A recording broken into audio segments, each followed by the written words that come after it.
മാന്യപ്രേക്ഷകരെ നമസ്കാരം. ചൊറിയാതെ വയ്യ അടുത്ത എപ്പിസോഡിലേക്ക് മാന്യപ്രേക്ഷകർക്ക് വീണ്ടും വീണ്ടും സ്വാഗതം. നമ്മുടെ ജാമത ടീച്ചർ ഇന്ന് പുതിയൊരു ഉടുപ്പൊക്കെ ഇട്ട് സുന്ദരിയായിട്ട് വന്നിട്ടുണ്ട്. ഇന്ന് പ്രത്യേകമായിട്ട് എന്തൊക്കെ ചൊറിയാനുണ്ട്. കാരണം നമ്മൾ മറ്റൊന്നുമല്ല, നമ്മൾക്കറിയാം 34 കോടി 2 ദിവസം കൊണ്ട് പിരിച്ചു കൊടുത്ത്, വിത്തിൻ 48 hours കൊണ്ട് പിരിച്ചു കൊടുത്ത് ഇത് ഏത് അക്കൗണ്ടിലേക്കാ പോകുന്നത്, ആർക്കാണ് കൊടുക്കുന്നത്? രണ്ട് രാജ്യങ്ങൾ തമ്മിലുള്ള ട്രാൻസാക്ഷൻ ആണ്. ആർക്കാണ് ഇത് ട്രാൻസാക്ട് ചെയ്യുന്നത്? ഇന്റർനാഷണൽ ട്രാൻസാക്ഷൻ ആണോ അതോ ഇവിടെ ഇട്ടിട്ട് അങ്ങോട്ട് ഇടുകയാണോ? അങ്ങനെ 100,000 ചോദ്യങ്ങൾ നമ്മൾക്ക് മുൻപിലുണ്ട്. കാരണം രണ്ട് രാജ്യങ്ങൾ തമ്മിൽ ഇത്ര വലിയ ഒരു ക്രൗഡ് ഫണ്ടിങ് നടക്കുമ്പോൾ അതിൽ 34 കോടിയാണ് വന്നത് എന്ന് ആർക്കാണ് ഉറപ്പുള്ളത്?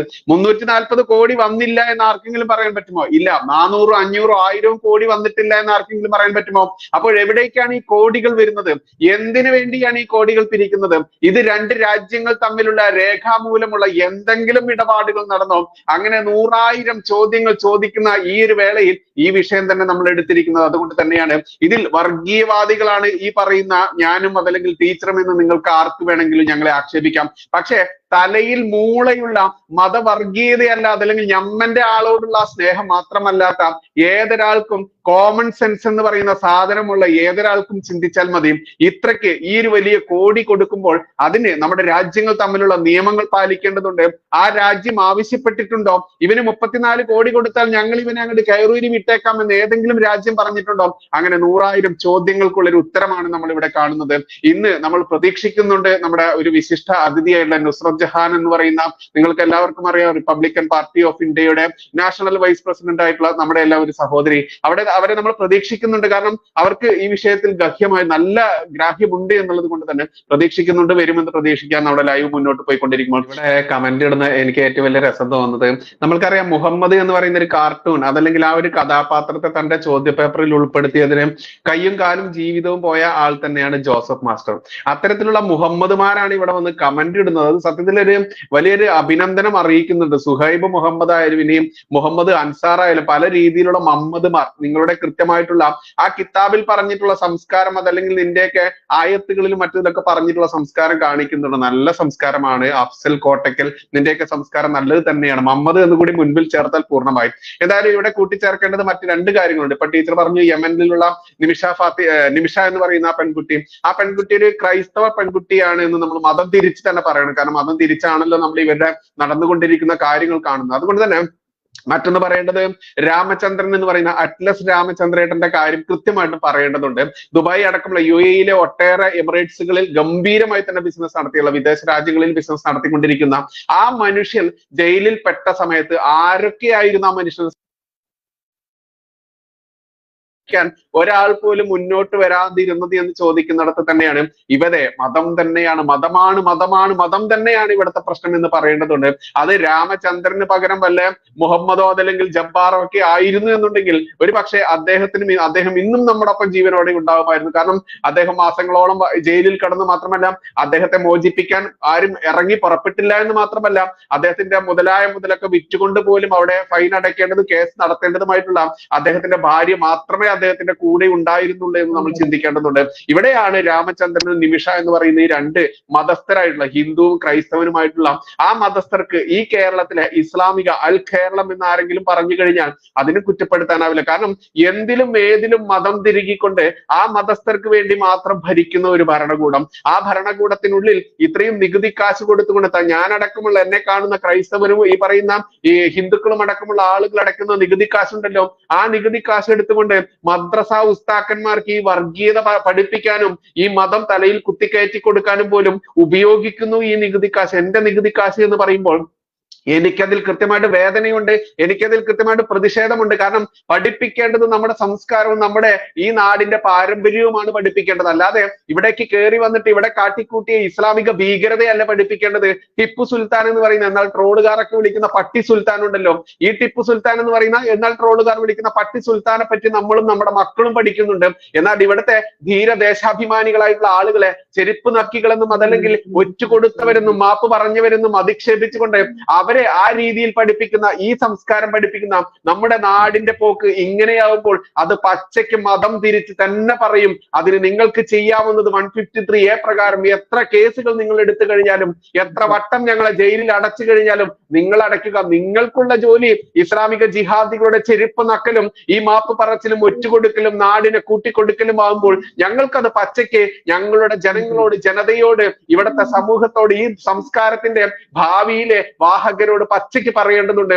അത് പറയുമ്പോൾ നിങ്ങൾക്ക് എന്ത് വേണമെങ്കിലും ചെയ്യാം. രാമചന്ദ്രനും നിമിഷയ്ക്കും കിട്ടാത്ത ഒരു നീതി എങ്ങനെയാണ് ഒരു കുരുന്നിനെ, 17 വയസ്സുള്ള ഒരു കുരുന്നിനെ, ഇവിടെ പലരും കമന്റ് ഇടുന്നതാണ് ടീച്ചറെ, മറ്റൊന്ന് പറയുന്ന ഒരു കമന്റ് ആണ്, നിന്റെ ടീച്ചർ തല്ലിക്കൊന്നു എന്നാ പറയുന്നത്. അതേടോ, തല്ലിക്കൊന്നാലും ശ്വാസം മുട്ടിച്ചു കൊന്നാലും എങ്ങനെയാണ് ഒരു കുരുന്ന് ചാവുന്നത്? എങ്ങനെയാണോ കൊല്ലപ്പെടുന്നത്? മാത്രമല്ല ഈ കഴുത്തിലൂടെ ട്യൂബ് ഇട്ടുകൊണ്ട് ശ്വസിക്കുന്ന ആ രീതി നമ്മൾക്കറിയാം. ഇസ്രയേലിലുള്ള റീന എന്ന് പറയുന്ന, നമ്മളെല്ലാവരും വീഡിയോ കാണുന്ന റീന, ഇസ്രയേലിൽ നിന്ന് കൊടുക്കുന്ന വീഡിയോ ഉണ്ട്. അവർ കൃത്യമായിട്ടും അത് കാണിച്ചു തന്നിരുന്നു. ആ മെഷീൻ എങ്ങനെയാണ് കഴുത്തിൽ ടൈറ്റ് ആക്കുക എന്ന് കാണിച്ചു തന്നിരുന്നു.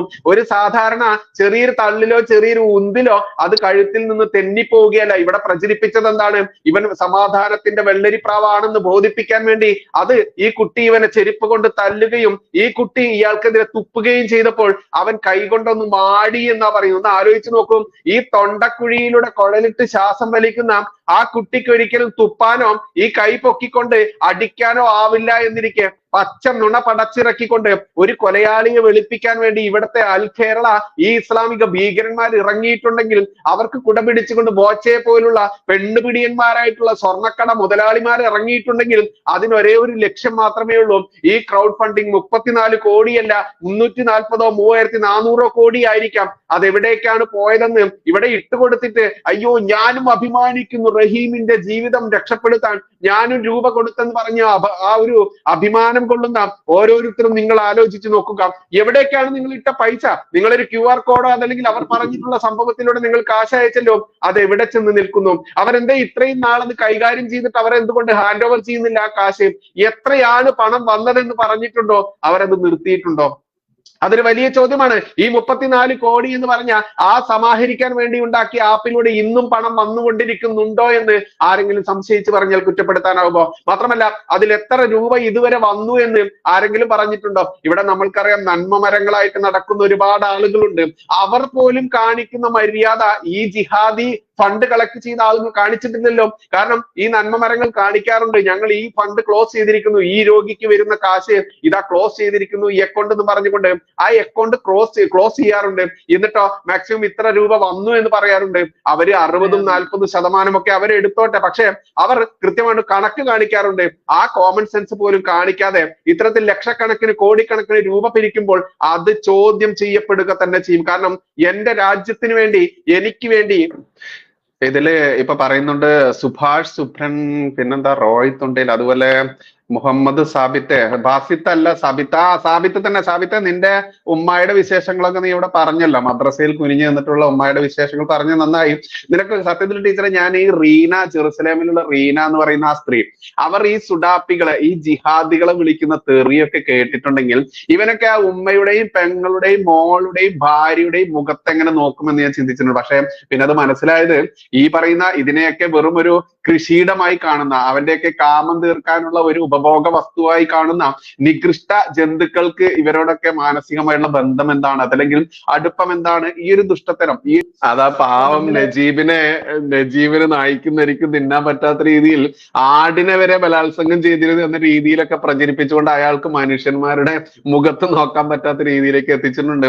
ഇന്നിപ്പോൾ പുതിയ കമന്റുമായിട്ട് നമ്മുടെ ജിഹാദികൾ പേര് മാറിക്കൊണ്ട് കൂടുവിട്ട് കൂടുമാറുന്ന രീതിയിൽ വന്നിട്ടുണ്ട്. നവീൻ മണിപ്പൂരിൽ 2 ക്രിസ്ത്യൻ യുവതികൾ നഗ്നരായി നടന്നപ്പോൾ മോഡി എവിടെയായിരുന്നു? എടാ മണ്ടൻ ഗുണാപ്പൻ ജിഹാദി, പേര് മാറ്റി വന്നാലൊന്നും നിന്റെ തൊപ്പി, നിന്റെ പച്ചക്കളർ അറിയാതിരിക്കില്ല. നീ ഒന്ന് മനസ്സിലാക്കുക, 2 ഗോത്രവർഗക്കാർ തമ്മിൽ നടന്ന ആ കലാപം, അവിടെ നടത്തിയ ആ കലാപത്തെ മുതലെടുത്തത് നിന്റെ വർഗക്കാരാണ്, ഇസ്ലാമിക കൊടുംഭീകരന്മാരാണ് എന്നൊക്കെ അന്നം കഴിക്കുന്നവർക്ക് അറിയാൻ പറ്റും. നീ ജിഹാദി മദ്രസ ഉസ്താദിന്റെ അമേധ്യം ഭക്ഷിച്ചിട്ട് നീ ഇപ്പോഴും ഇവിടെ മണിപ്പൂരിൽ 2 ക്രിസ്ത്യൻ യുവതികൾ നഗ്നരായി നടന്നപ്പോൾ മോദി എവിടെയായിരുന്നു എന്നും ചോദിച്ചുകൊണ്ട് ഒരു ക്രൈസ്തവന്റെ അടുത്തോടും ചെല്ലേണ്ട. കാരണം ക്രൈസ്തവൻ നിന്നെയൊക്കെ അമേധ്യത്തിൽ മുക്കിയ ചൂല് കൊണ്ട് അടിക്കും. അവർക്ക് കാര്യം മനസ്സിലായിട്ടുണ്ട്. അത് കൃത്യമായിട്ട് ജൂൺ 4 നിനക്കൊക്കെ മനസ്സിലാവാൻ ഇരിക്കുന്നതേ ഉള്ളൂ. മാത്രമല്ല ഈ ചങ്ങാതി പറയുന്ന മറ്റേ ഈ നമ്മുടെ മുഹമ്മദ് സാബിത്തെ നീ പറയുന്നുണ്ടല്ലോ ഈ റഹീം ഒരു മുസ്ലിം ആയതുകൊണ്ടാണ് എന്ന് നീ പറയുന്നുണ്ടല്ലോ. എടോ, രാമചന്ദ്രൻ ആരായിരുന്നു? റഹീമിനെ നമുക്ക് മനുഷ്യനായി കാണാം, എന്തുകൊണ്ട് നിനക്കൊന്നും രാമചന്ദ്രനെ മനുഷ്യനായി കാണാൻ പറ്റില്ല? ഇനി പോട്ടെ, രാമചന്ദ്രൻ, അറ്റ്ലസ് രാമചന്ദ്രൻ, അദ്ദേഹം മരണപ്പെട്ടു, അദ്ദേഹത്തിന്റെ ഇഹലോകവാസം വെടിഞ്ഞു. ഇനി നിമിഷപ്രിയയിലേക്ക് വരാം. എന്താടോ നിമിഷപ്രിയ ഒരു ക്രിസ്ത്യൻ യുവതി, ഒരു ക്രിസ്ത്യൻ സ്ത്രീ ആയതുകൊണ്ട് നിനക്കൊന്നും അവരൊരു മനുഷ്യനായി കാണാനാവില്ലേ? റഹീം എന്ന് പറയുന്ന, അല്ലെങ്കിൽ മുഹമ്മദ് എന്ന് പറയുന്ന, ജബ്ബാർ എന്ന് പറയുന്ന, ബഷീർ എന്ന് പറയുന്ന ആ രീതിയിലുള്ള മുസ്ലിം നാമക്കാർ വരുമ്പോൾ മാത്രമാണോ നിനക്കൊക്കെ ഈ പൊങ്ങുന്നത്? ബാക്കിയുള്ള സമയത്തൊക്കെ പല്ലി ചത്ത കണക്ക് താഴോട്ട് നോക്കി കിടക്കുന്നതാണോ നിന്റെയൊക്കെ ഈ മതേതരത്വം? മാത്രമല്ല ഇവിടെ കൂട്ടിച്ചേർക്കേണ്ടത് മറ്റൊന്നുണ്ട്. ഇവിടെ നിമിഷപ്രിയയുടെ കാര്യം പറയുമ്പോൾ തന്നെ കുരുപൊട്ടി ഒലിക്കുന്ന സാധനങ്ങളോട് പറയാനുള്ളത്, നിമിഷപ്രിയയ്ക്ക് വേണ്ടിയിട്ടും പ്രവർത്തിക്കുന്ന ഒരുപാട് നല്ല മനുഷ്യന്മാരുണ്ട്. ഞാൻ സോഷ്യൽ മീഡിയയിൽ പരത്തുന്ന സമയത്ത് ഒരു ലേഡി വക്കീലിന്റെ കാര്യമൊക്കെ ഞാൻ കണ്ടിട്ടുണ്ടായിരുന്നു. അവരുടെ പേര് ദീപ അങ്ങനെ എന്തോ ചേർന്നിട്ടുള്ള ഒരു പേര്, തോമസ് ചേർന്നിട്ടുള്ളത്. അവരൊക്കെ കൃത്യമായിട്ട് ഫേസ്ബുക്കിലൂടെ പറയുന്നുണ്ട്, അവർക്ക് ഈ 34 കോടിയൊന്നും വേണ്ട, അവർക്ക് തുച്ഛമായ കോടികൾ ഉണ്ടെങ്കിൽ അവിടെ സംസാരം നടന്നുകൊണ്ടിരിക്കുന്നുണ്ട്. നിന്നെയൊക്കെ വെല്ലുവിളിക്കുകയാണ്. നീയൊക്കെ ഈ റഹീം എന്ന് പറയുന്ന ഒരു കുരുന്നിനെ കഴുത്ത് ഞെരിച്ച് വളരെ അടിച്ചും കുത്തിയും വെട്ടിയും എന്ന് പറഞ്ഞാലും നിനക്കൊന്നും പൊള്ളേണ്ട ആവശ്യമില്ല. കാരണം നീയൊക്കെ എന്തിനാണ് പൊള്ളുന്നത്? ആ 17 വയസ്സുകാരൻ്റെ ഒരു അമ്മയുണ്ട്, ആ 17 വയസ്സുകാരൻ്റെ ഒരു അച്ഛനുണ്ട്, അവർക്ക് സഹോദരങ്ങളുണ്ട്. ആ 17 വയസ്സുകാരനെ കൊന്ന ഒരു കൊലയാളിക്ക് വേണ്ടി നീയൊക്കെ ഈ പറയുന്ന 34, 340, 3400 കോടിയും ഈ പറയുന്ന രീതിയിൽ തന്നെ പിരിച്ചുകൊണ്ട് ഒരു കണക്കും ബോധിപ്പിക്കാതെ ജനങ്ങളുടെ കണ്ണിൽ പൊടിയിട്ടുകൊണ്ട് നീയൊക്കെ വെള്ളരിപ്രാവാക്കി മാറ്റിയില്ലേ? അവന് വേണ്ടി ടീച്ചർ പറഞ്ഞ പോലെ സിനിമ ഇറക്കാൻ വേണ്ടി ഇരിക്കുകയാണല്ലോ നീയൊക്കെ. നീയൊക്കെ അറ്റ്ലസ് രാമചന്ദ്രനെ ആരും മറന്നിട്ടില്ല. ആ മനുഷ്യന്റെ നിഷ്കളങ്കമായിട്ടുള്ള മുഖം ഇന്നും മനസ്സിൽ സൂക്ഷിച്ചുകൊണ്ട് തന്നെ പറയട്ടെ, അയാൾ രാമചന്ദ്രൻ ആയതുകൊണ്ട് തന്നെയായിരുന്നില്ലേ നിന്റെയൊക്കെ സൂക്കേട്? ഈ പറയുന്ന ഈ നിമിഷപ്രിയ, എന്തിനാണ് ആ നിമിഷപ്രിയ ജയിലിലേക്ക് പോയത്? നിന്റെയൊക്കെ വർഗ്ഗക്കാരനായിട്ടുള്ള നാമധാരി അവന്റെ കാമം തീർക്കാൻ വേണ്ടി 1 മിനിറ്റ് അവർക്ക് ബാത്റൂമിൽ മൂത്രമൊഴിക്കാൻ പോലും സമയം കൊടുക്കാതെ നിന്റെയൊക്കെ കിതാബം പഠിച്ച് മദ്രസ പീഡനം നടത്താൻ വേണ്ടി ആ സ്ത്രീയെ ഇത്ര കണ്ട് ഉപദ്രവിച്ചപ്പോൾ ഒരു രക്ഷയുമില്ലാതെ തന്റെ ജീവരക്ഷാർത്ഥം തന്നെയാണ് ആ ജിഹാദിയെ, ആ കൊടും ഭീകരനെ, ആ ബലാത്സംഗ വീരനെ കൊന്നത്. അവരെ രക്ഷിക്കാൻ എന്താടാ നിനക്കൊന്നും ഒരു മാനുഷിക ആ ഒരു ചിന്ത വരാത്തത്? നിനക്ക് രക്ഷിക്കാൻ എന്താണ് ഒരു കുരുന്നിനെ കൊന്ന? ഓ, അത് ഞമ്മന്റെ കുരുന്നാണല്ലോ അല്ലേ? രണ്ടും ഞമ്മന്റെ ആളുകൾ ആയതുകൊണ്ടാണോ നിനക്കത് ഹലാൽ കൊലയാളിയായിട്ടാണോ നിനക്ക് തോന്നുന്നത്? മറ്റത് നിമിഷപ്രിയ ഒരു ക്രൈസ്തവ യുവതിയാണ്, കൊല്ലപ്പെട്ടത് മുസ്ലിമുമാണ്. ഓ, അവിടെ ഞമ്മന്റെ ആളെയാണല്ലോ കൊന്നത്, അതാണോ നിനക്കത് തോന്നാൻ കാരണം? അത് തന്നെയാണ് നിനക്ക് തോന്നാൻ കാരണം. അറ്റ്ലസ് രാമചന്ദ്രന്റെ മതം തന്നെയാണ് നിനക്ക് കാരണം. അതുകൊണ്ട് തന്നെയാണ് ഞങ്ങൾ ഇത് പച്ചയ്ക്ക് പറയുന്നത്. റഹീം ഒരു കൊലയാളിയാണ്. 17 വയസ്സുള്ള ഒരു കുരുന്നിനെ ശ്വാസം മുട്ടിച്ച് കൊന്നവനാണ്. എന്നിട്ട് ഒരു നിരപരാധിയായിട്ടുള്ള നസീർ എന്ന് പറയുന്ന പാവത്തെ കൂടി ഈ കേസിൽ കുറ്റപ്പെടുത്തിക്കൊണ്ട് 10 വർഷം തടവ് ശിക്ഷ വാങ്ങിക്കൊടുത്ത ദുഷ്ടനാണ്. പച്ച നുണകൾ പടച്ചിറക്കി കോടതിയെയും പോലീസ് സംവിധാനത്തെയും വെല്ലുവിളിച്ച കൊടും ഭീകരനാണ്. എന്താണ് നിനക്കൊക്കെ കുരു പൊട്ടുന്നുണ്ടെങ്കിൽ ഒലിപ്പിക്ക് നിന്റെ അബ്ദുൾ റഹ്മാൻ ആയാലും വേണ്ടില്ല, മുഹമ്മദ് സാബിത്തായാലും പൊട്ടിക്ക് നീയൊക്കെ എന്ന് മാത്രമേ പറയാനുള്ളൂ.